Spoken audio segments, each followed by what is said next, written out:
Армысың алталашым, қасиет қазақ халқым. Асқар Арғын Бахадыр. Бүгін 7 сәуір 2025 жыл, Қарағанды қаласы. Магнум сауда желісіне кеп тұрмын, ең үлкен оңтүстік шығыс ауданында орналасқан. Қазір кешегі тамаша білесіздер, Алматыда дискриминация орын алды. Қазақтың курьері жұмыссыз қалды, қазақша сөйлеген үшін. Мен енді осы жерден қазір біздің Магнумды тексеретін боламын. Дискриминация бар ма екен, жоқ па екен.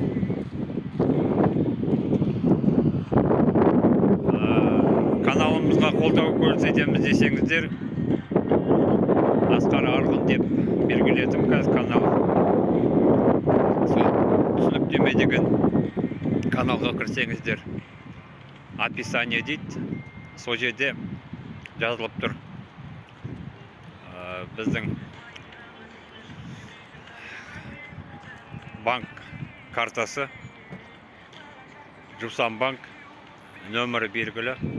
Картада қолдау жасаңыздар, біз разы боламыз. Өйткені ұлт жанашырлары көбінесе қуғын сүргінге түсеміз. Тұрақты жұмысымыз жоқ. Сондықтан да 1000 теңге, 10 000 теңге, 5000 теңге жасасаңыздар да нұр үстіне нұр болар еді. Ал енді ішке кіретін боламыз қазір.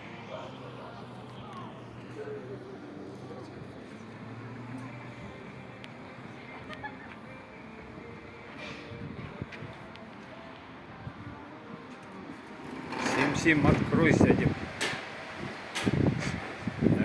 Ертегі болушы еді. Міне, шымнандай.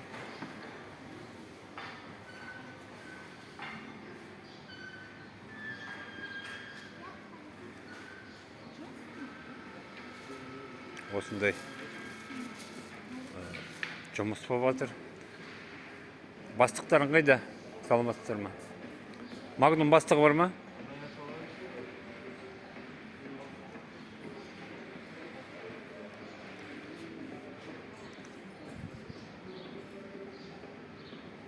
Неге орысшалап жатсыңдар? Қазақша неге сөйлемейсіздер? Қазақсыз ғой. Мен вообще мені түсірмеңіз қатысым жоқ. Мен любой адам түсірем. Какое имеете право? Имею. Жұмыста жүрмін. Орысшаламай қой маған. Орысшаң 5 тиынға керек жоқ маған.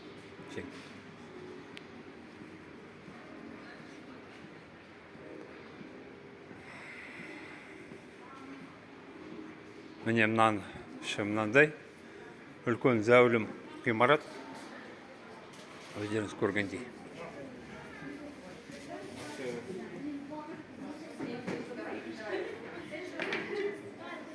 Саламатсыз ба? Басшыларға жетіп отыр Магнум. Басшылар. Басшыларға жетіп отыр, басшылар.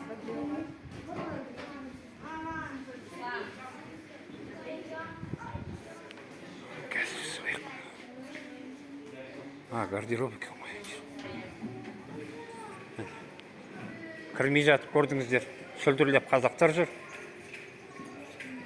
Осындай мәңгүрттерден құтылу керек бізге.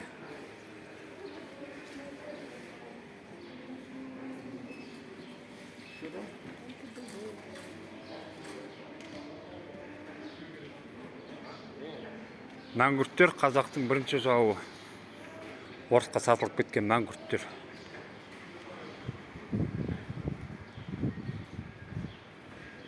Зәулім осындай ғимарат.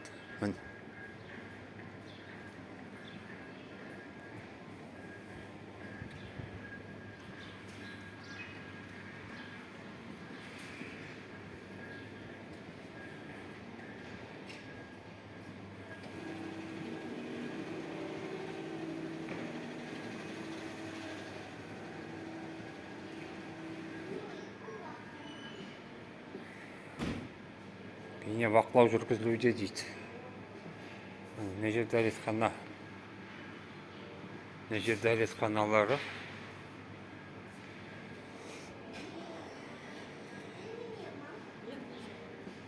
Кім бар бұнда?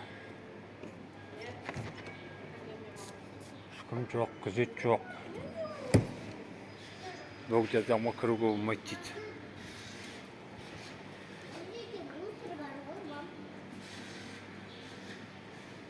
Bir adam balası жоқ бана.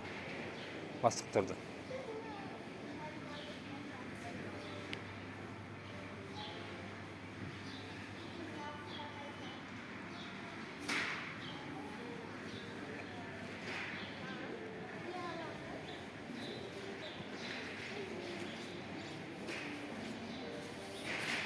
Міне осындай сұмдық орын алуда. Саламатсыз ба? Магнум басшылары бар ма? Магнум. Магнум басшылары бар ма? Бар. Маған керек етсе. Қоғамдық қайраткермін мен, Қарағанды облысы және Қазақстанның. Асқар Арқын дейді мен. Кешегі Алматыда орын алған жағдаймен келіп тұрмын. Мына жерде қазақ тіліне дискриминация бар ма, жоқ па, соны мен білгім келіп тұр. Өйткені ол жігіт қазақша сөйлеген үшін жұмыстан шығарып жүріпті. Біз ұлт жанашыры болған соң бізге батат бәрі. Кәдімгідей қазақша. Жоқ. Жоқ, түсіріп тұрған жоқ. Боковой тұр ғой. Сол бізге батат.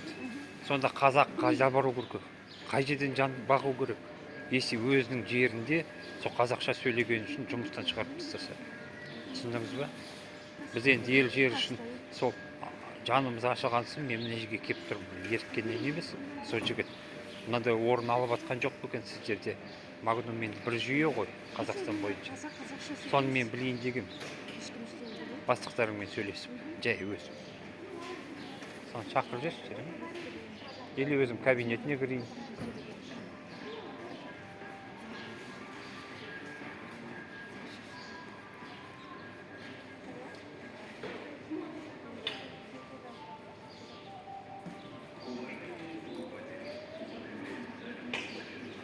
Қазақша жазып қойыпты енді, әр күннің дәмі.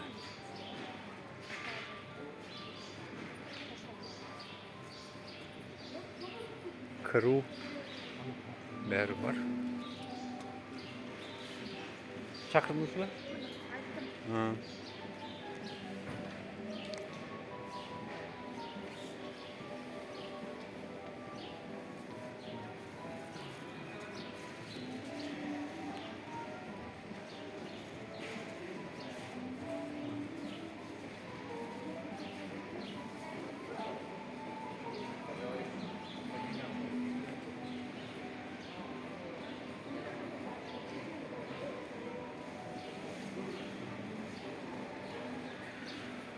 Қазір басшыларды шақырамыз деді. Қасиет қазақ халқы. Анау бір келіншекпен сөйлестім осы жерде. Әкімші ма, сондай жұмыс атқарады екен. Қазір басшыларды шақырам деді. Сөйлесек көрейік. Не деп айтар екен? Қазақ тілі мемлекеттік тіл енді. Ол өрескел заң бұзушылық болып табылады. Мысалға, қазақ тілін қолданысын шектеу деген. Енді ол өте өрескел, ол ешқандай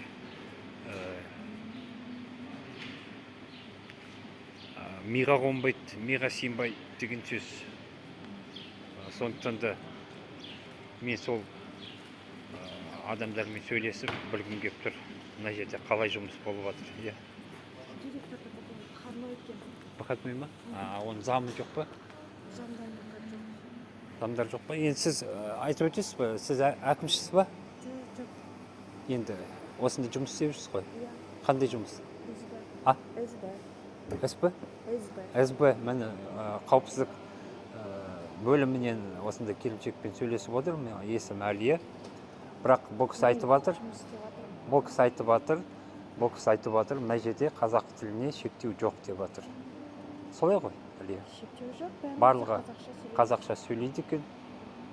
Бәрі тамаша деп отыр. Ешқандай шектеу жоқ деп жатыр.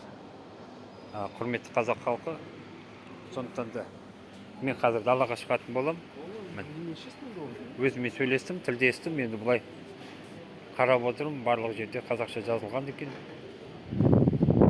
Енді далаға шығып сіздермен сөйлесетін боламын. Сау болыңыз.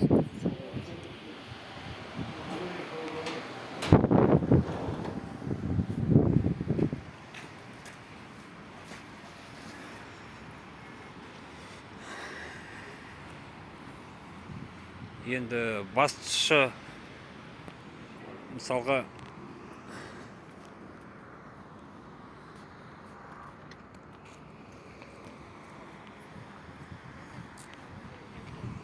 басшы ниеттен шықпады, енді мен оны айта алмаймын әрине. Қызметкерлер енді мынау жаңағы қауіпсіздік қызметінің келіншегі жаңағы сөйлескен менімен. Мен өз басым мысалға мұндай орын алды. Орын алған жай, ол жайдан жай қалмайды әрине. Қазақ халқын мен өз басым мынау Магнум сауда желісі егер осындай заң бұзушылыққа барып жатса, осындай өрескел заң бұзушылыққа, өйткені біздің ата заңымызда белгіленген 7-ші бап Қазақстан мемлекеті территориясында барлық аймағында, барлық мемлекет саласында, барлық сот жүйесі, мемлекетті басқару жүйесі, тұрмыстық жағдайдың барлығында, қоғамдық көліктерде, мектептерде, білім алу орталықтарында тек қана қазақ тілі мемлекеттік тіл деп белгіленіп тұр. Сондықтан да мен мынау Магнум сауда жүйесіне қойған кешегі талапты қолдаймын. Ол өзіміздің алматылық белсенді кеше үндеу жасаған болатын. Шығарып тастаған жігітті 10 миллион теңге өтемақы төлеуіне Магнум сауда жүйесі және де осы қайтадан орнына